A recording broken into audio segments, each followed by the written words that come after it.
참 좋으신 하나님의 은혜와 평강이 예배에 오신 교회 여러분들과 함께 하시기를 축원합니다. 흔들리지 않고 피는 꽃은 없다, 이런 말이 있죠. 시의 제목이기도 한데, 마음이 거칠어질 때마다 위안과 힘을 주는 말입니다.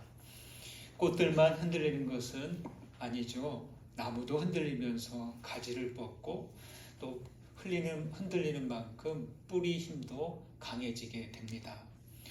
꽃들만 흔들리는 것은 아닙니다. 나무들만 흔들리는 것은 아닙니다. 모두가 흔들리면서 그렇게 삶을 이어갑니다.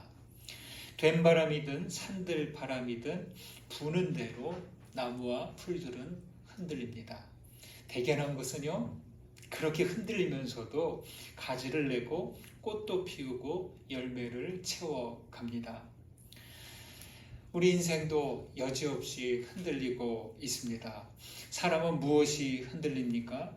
우리는 마음이 흔들립니다. 불안이 일어날 때 흔들리고, 욕망이 부풀 때 흔들리고, 분노와 증오가 끓을 때 흔들립니다.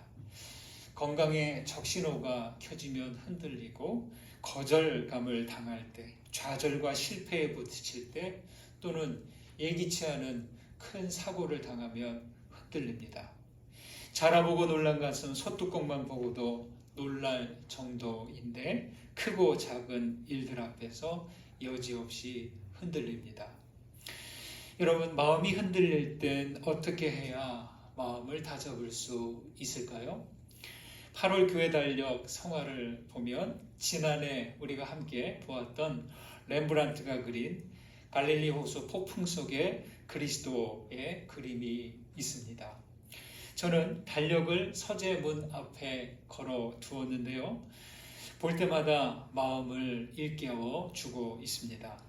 예수님과 제자들이 배를 타고 호수를 건너갈 때 갑작스런 풍랑을 만났죠. 그림은 같은 배를 타고 가는 제자들의 그 모습을 보여주는데요. 어떤 사람은 돛줄을 꽉 붙잡고 있고, 또 누구는 파도를 보고 두려움에 휩싸여 있고, 어떤 이는 웅크린 채 잔뜩 두려움 가운데 기도하고 있고, 또 누구는 그래도 살려고 노를 잡고 있기도 합니다. 제각각 다른 모습을 하고 있죠. 그 그림은 폭풍을 만났을 때 대응하는 흔들리는 우리 인생들의 모습을 보여줍니다. 저는 그 그림에서 곤히 주무시는 예수님을 깨우고 있는 두 제자의 모습에 눈이 갔습니다. 주님을 깨우면서 그들이 말하는 소리가 들리는 것 같습니다. 선생님, 어서 일어나십시오. 지금 우리가 죽게 되었단 말입니다. 하는 그런 소리가 들려옵니다. 잠에서 깨어나신 예수님께서는 폭풍우를 꾸짖고 호수를 잠잠케 하셨습니다. 그리고 어떻게 하셨나요? 제자들의 믿음 없음을 꾸짖으셨습니다. 그림을 이렇게 보고 있는데 조금 다른 생각이 들었습니다. 믿음을 가진 모든 사람들 안에, 그리고 믿음으로 모인 교회 안에는 예수님께서 계시죠. 당연합니다. 그렇지만 우리는 종종 우리 안에 계신 예수님이 주무시게만 하는 것 같다 하는 생각이 들었습니다. 여러분 한번 생각해 보십시오. 우리가 담대한 믿음 상태라면 모르는데, 연약한 상태라면 주님을 깨워서라도 그 위급한 상황을 지나가야 합니다. 우리가 풍랑을 꾸짖지 못하면 죄송하지만 예수님을 깨워서 풍랑을 잠잠하게 해야 합니다. 여러분, 살다가 풍랑을 만나면 우리는 무엇이든지 움켜잡으려 하고 살기 위해 고군분투할 것입니다. 그렇죠.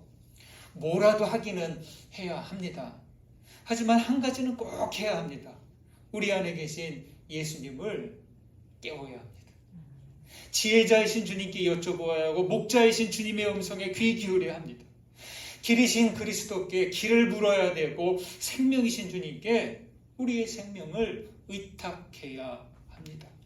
귀찮으실 정도로 찾고 부르짖어야 할 것입니다. 여러분 안에 계신 예수님은 깨어 있으십니까? 여러분, 예수님을 깨어 계시게 한다. 이 말은 다르게 말해 우리가 예수의 영으로 깨어 있어야 한다, 이런 말입니다. 내 안에, 공동체 안에 예수의 영이 잠들지 않고 깨어 계시도록 해야 합니다. 그래야 흔들릴지라도 다시 안정을 찾게 되고 예수의 영이 깨어 있을 때 담대하게 풍랑을 꾸짖을 수 있는 것이죠. 항상 예수의 영으로 깨어서 그리스도와 함께 동행하시는 우리 모두가 되시기를 소망합니다. 세상은 항상 우리를 흔들어댑니다. 그러나 예수의 영으로 깨어 있는 사람은 흔들리면서도 앞으로 계속 나아가야 할 것입니다. 계속 앞으로 나아가려면 어떻게 해야 할까요? 첫째, 우리는 평화와 거룩함으로 나아가야 합니다. 14절을 보실까요? 함께 읽습니다. 모든 사람과 더불어 화평함과 거룩함을 따르라. 이것이 없이는 아무도 주를 보지 못하리라. 사람은요, 어찌됐든 누군가와 같이 살아야 됩니다. 혼자서는 살 수 없어요. 신앙의 삶도 공동체와 같이 살아갈 수밖에 없습니다. 14절은 주님을 보려면 화평함과 거룩함을 따르라고 합니다. 하나님은 우리 믿음이 주님께만이 아니라 공동체로 확장될 것을 바라십니다.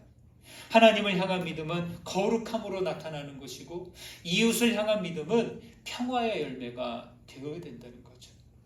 우리가 하나님과 삼위 하나님을 믿음으로 거기서 된 것이 아니라 그 믿음이 확장되는 거예요. 거룩함으로 또 화평함으로. 그런데 여러분, 거짓이 들어오면 진리를 따르는 쪽과 거짓을 따르는 쪽으로 갈라집니다. 여기서 앙금이 생기는 거죠.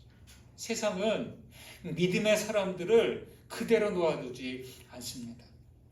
앙금이 생기면서 일치를 이루지 못하는 거죠. 여기에 고통이 다가오고 불이익이 생기면 갈등은 더 증폭되는 거죠.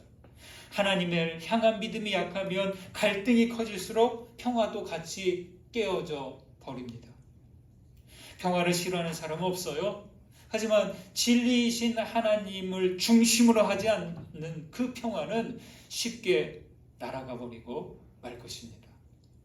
그리스도인은 그리스도의 이름으로 평화를 기원합니다.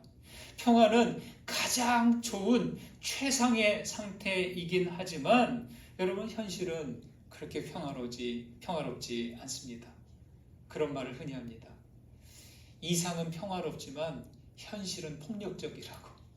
그럼 세상이 그렇지 않습니까? 추구하는 가치와 이상은 늘 평화를 지향해요.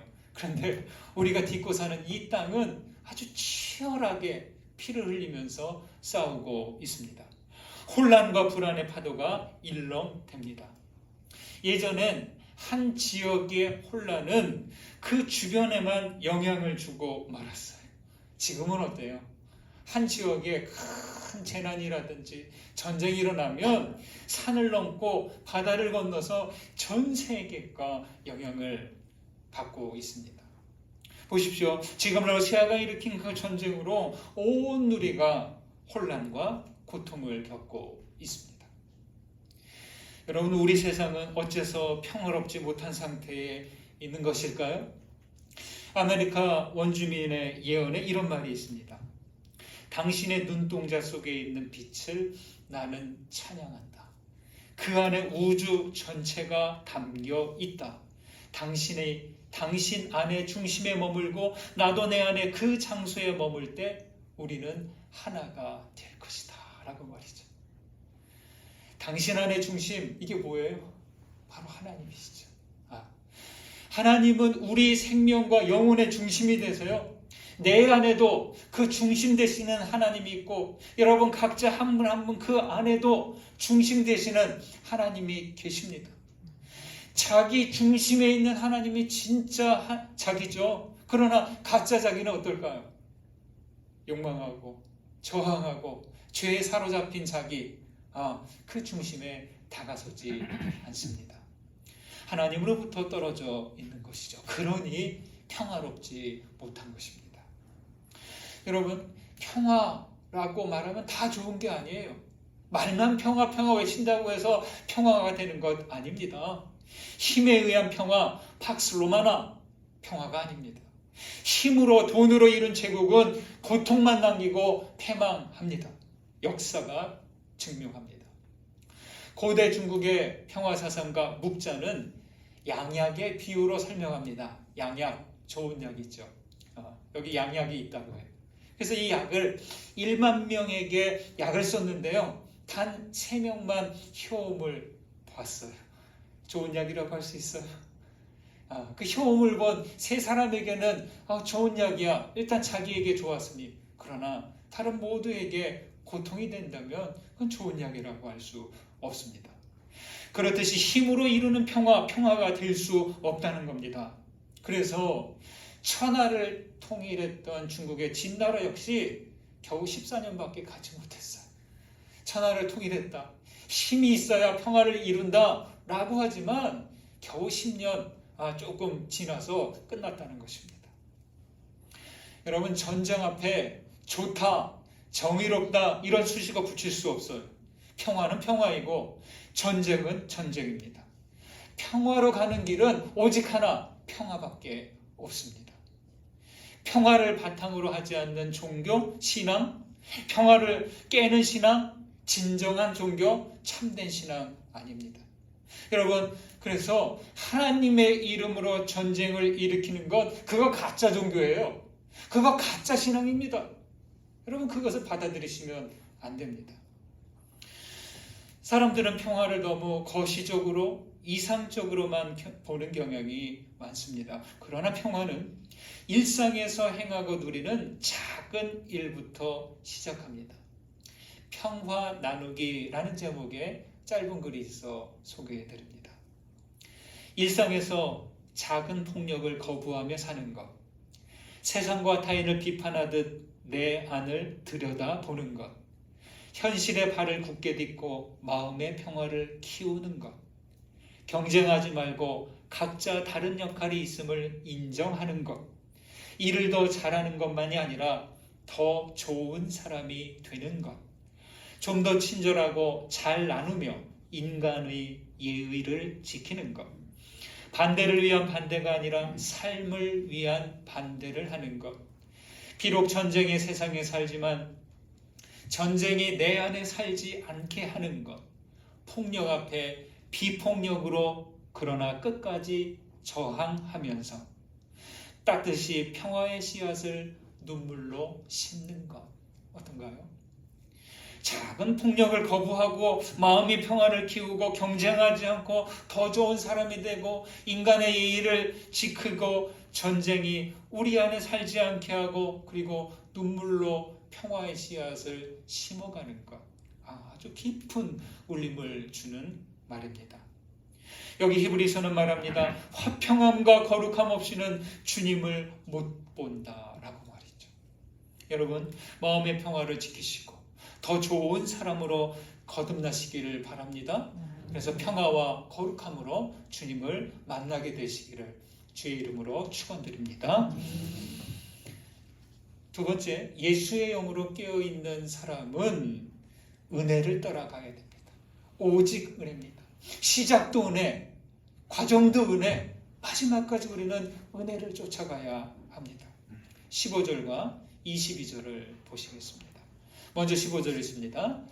너희는 하나님의 은혜에 이르지 못하는 자가 없도록 하고 또 쓴뿌리가 나서 괴롭게 하여 많은 사람이 이로 말미암아 더럽게 되지 않게 하며 22절 그러나 너희가 이른 곳은 시온산과 살아계신 하나님의 도성인 하늘의 예루살렘과 천만 천사와 히브리서는 신의 산에 임하신 하나님의 장엄한 임재 그리고 그리스도를 통한 하늘의 도상을 비교합니다. 신의 산은 이스라엘이 하나님과 언약을 맺은 곳이에요. 그곳은 눈으로 보고 귀로 들을 수 있는 곳이었는데 그 모습을 본 자들은 어떻게 했냐면 크게 두려워했어요. 하나님이 장엄하게 임재하시는 그 모습에 좋기는 좋았는데 감히 가까이 다가가지 못했어요. 무서웠어요. 그러나 이제 성도들이 누리는 하나님의 나라는 그런 물리적인 장소가 아니라 하나님과 중보자 예수님, 언약의 피와 구속받은 성도들과 천사들이 있는 곳이라는 겁니다. 신의 산에서는 하나님께 다가설 수 없을 정도로 두려웠으나 이제는 하나님의 보좌 앞에 나아가 교제할 수 있게 되었습니다. 어떻게 그렇게 은혜의 보좌 앞에 우리가 나아갈 수 있게 되었습니까? 예수께서 흘리신 그 피로 말미암아 우리는 가까이 나아가게 되었습니다. 여기 15절에서는 하나님의 은혜에 이르는 자가 이르지 못하는 자가 없도록 하라고 하죠. 22절에서는 너희가 이른 곳은 이라고 합니다. 하늘의 도성을 말하는 거죠. 그리스도의 보혈로 말미암아 그리스도의 인도하심으로 말미암아 하늘의 도성 그 은혜의 보좌에 나아갔습니다. 22절에 이르다는 프로세르코마이라고 하는데요. 다가가다, 접근하다입니다. 그럼 믿음은 다가가게 합니다. 접근하게 합니다. 날마다 저 높은 곳을 향하여 올라가게 합니다. 그런데 이 프로세르코마이 이르다는 진행형이 아니라 시제가 완료형으로 되어 있어요. 은혜에 따라 하늘 도성에 이미 도착한 것처럼 말합니다. 우리의 믿음의 여정은 지금 가고 있는 중이에요. 그런데도 도착했다, 이르렀다로 말합니다. 왜 그렇게 말하는 것일까요? 그것은 더 이상 뒷걸음질 치지 말라는 거예요. 뒤돌아서 가지 말라는 거예요. 어떤 이유, 어떤 변명으로도 뒤돌아서지 말라는 거예요. 그런데 우리는 어떻습니까? 여기가 맞는 거야? 내가 제대로 온 거야? 가고 있는 거야? 하면서 의심합니다. 이런저런 시험과 이런저런 힘든 상황이 오면 그것을 핑계로 이미 이른 그 자리에서 자꾸만 물러서려고 합니다. 사람은요 참 그래요. 눈에 보여야 하고 손에 잡혀야 안심합니다. 그렇죠? 그래야 안심을 합니다. 방금 전에 말씀드렸습니다. 하늘의 도성은 물리적인 곳이 아니라 언약과 은혜로 가는 것이다. 보여야 하고 잡혀야 하는 것이 아니라 우리 안에 언약을 품고 있다면, 은혜를 따라가고 있다면 이미 우리가 누리고 있는 것이죠. 28절에서 말합니다. 그러므로 우리가 흔들리지 않는 나라를 받았은즉 은혜를 받자라고 말합니다. 홍순가님의 은혜의 강가로라는 찬송이 있죠.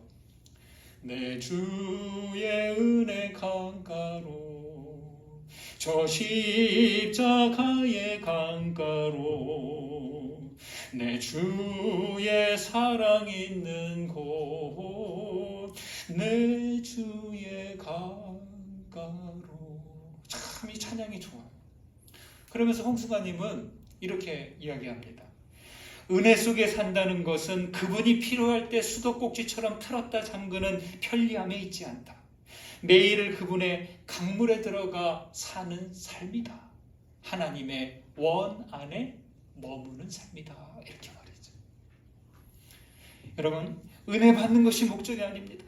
매일 은혜의 강물 안에 사는 것이고 은혜의 품 안에 머무는 삶이어야 할 것입니다. 우리가 땅을 딛고 숨쉬며 살고 있듯이 하나님께 기대고 숨쉬며 살고 있으니 은혜입니다. 우리가 깨어 살아가고 있는 이 자체가 은혜입니다. 이 사실을 깨닫는 것, 그것이 바로 믿음의 삶이 됩니다. 우리는 은혜로 죄 용서를 받았고 용서할 수 있게 되었습니다. 은혜로 사랑받고 사랑할 수 있는 능력을 얻었습니다.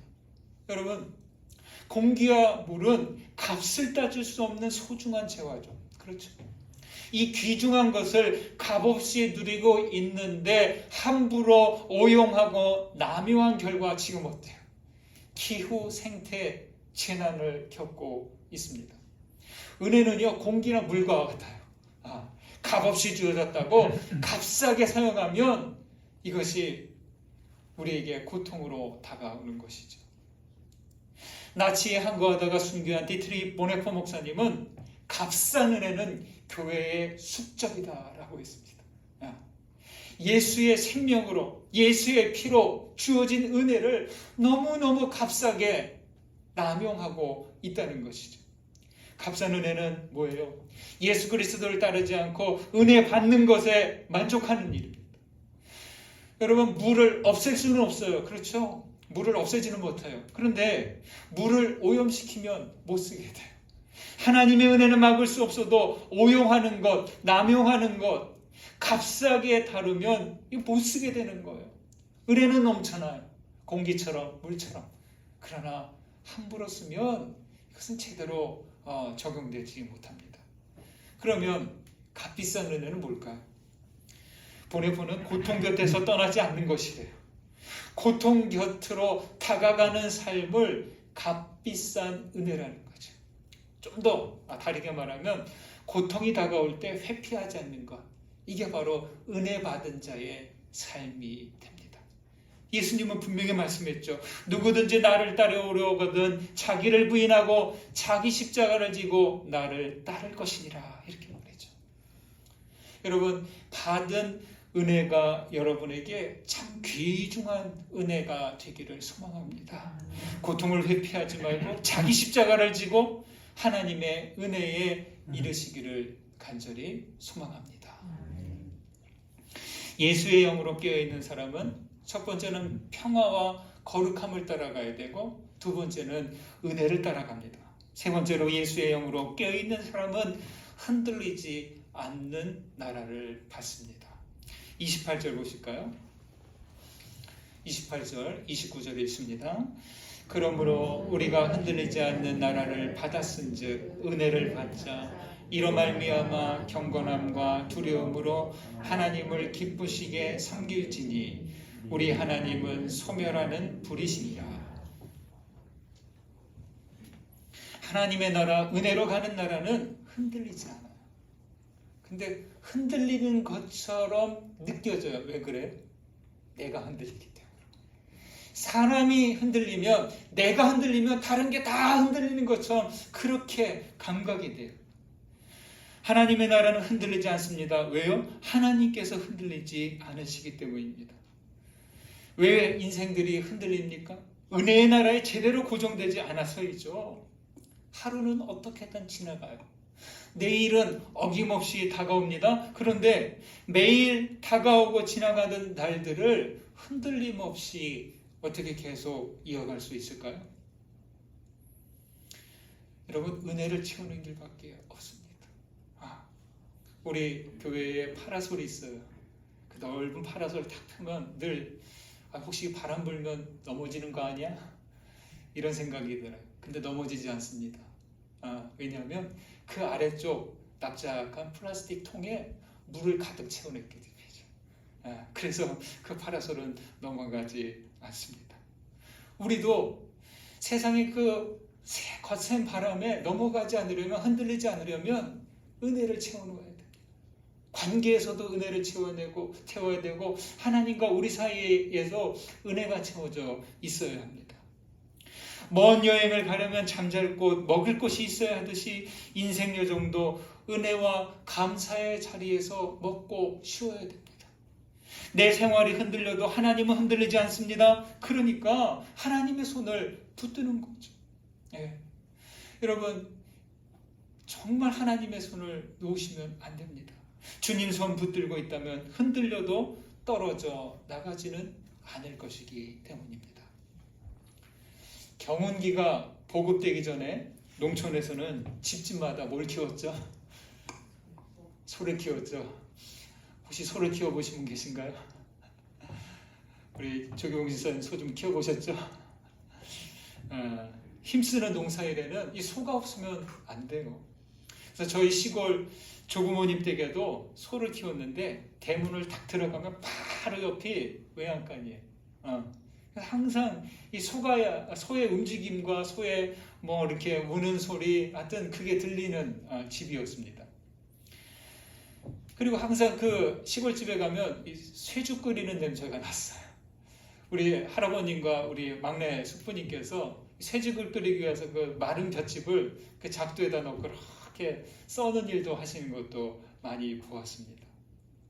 종종 마을 확성기를 통해서 이장님이 방송하는 소리가 들립니다.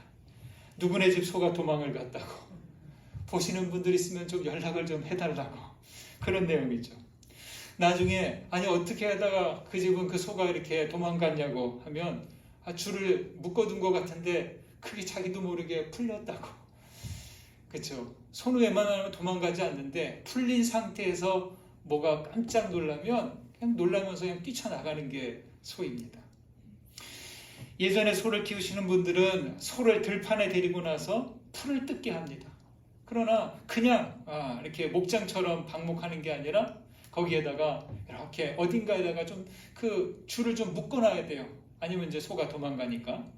그래야 소가 돌아다니지 않습니다. 왜 이런 말씀을 드리냐? 여러분 아까 은혜 속에 산다는 것은 하나님의 원 안에 머무는 것이라고 했습니다. 믿음의 삶은 뭡니까? 하나님께 나를 비끄러매고 은혜의 풀을 먹는 거예요. 이게 믿음으로 사는 거죠. 그렇죠?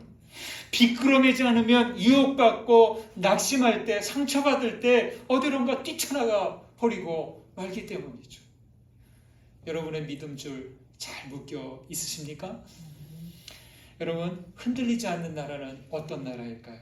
은혜와 사랑으로 들어가는 하나님의 나라입니다.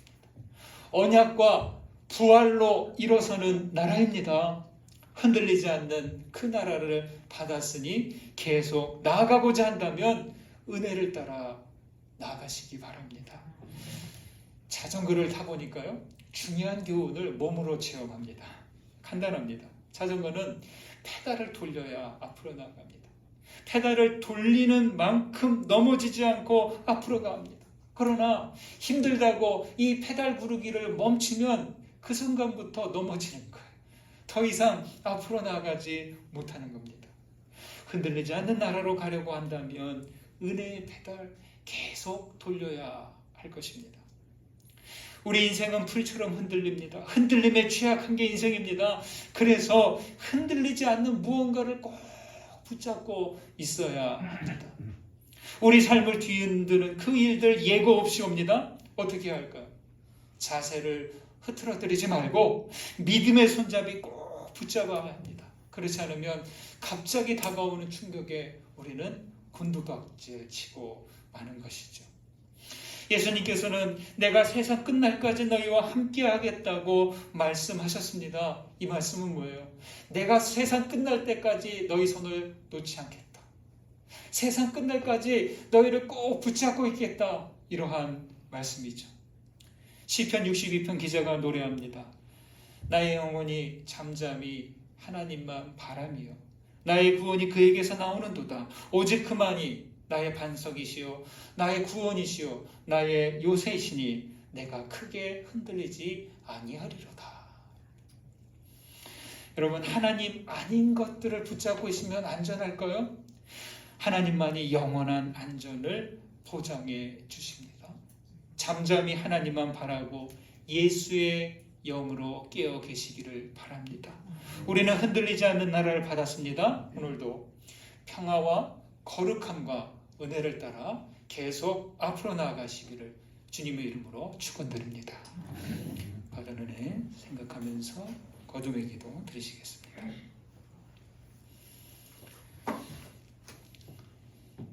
말씀에 울림이 된 것, 깨달아진 것 여러분 붙드시고 기도로 올려드리시기 바랍니다. 기도합니다.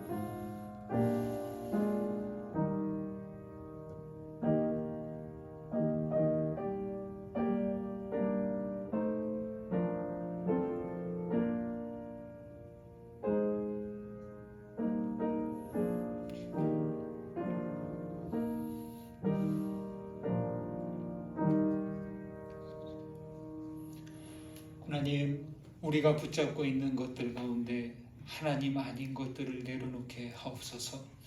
예수의 영으로 깨어있기를 간절히 원합니다. 잠잠히 하나님만을 바랍니다.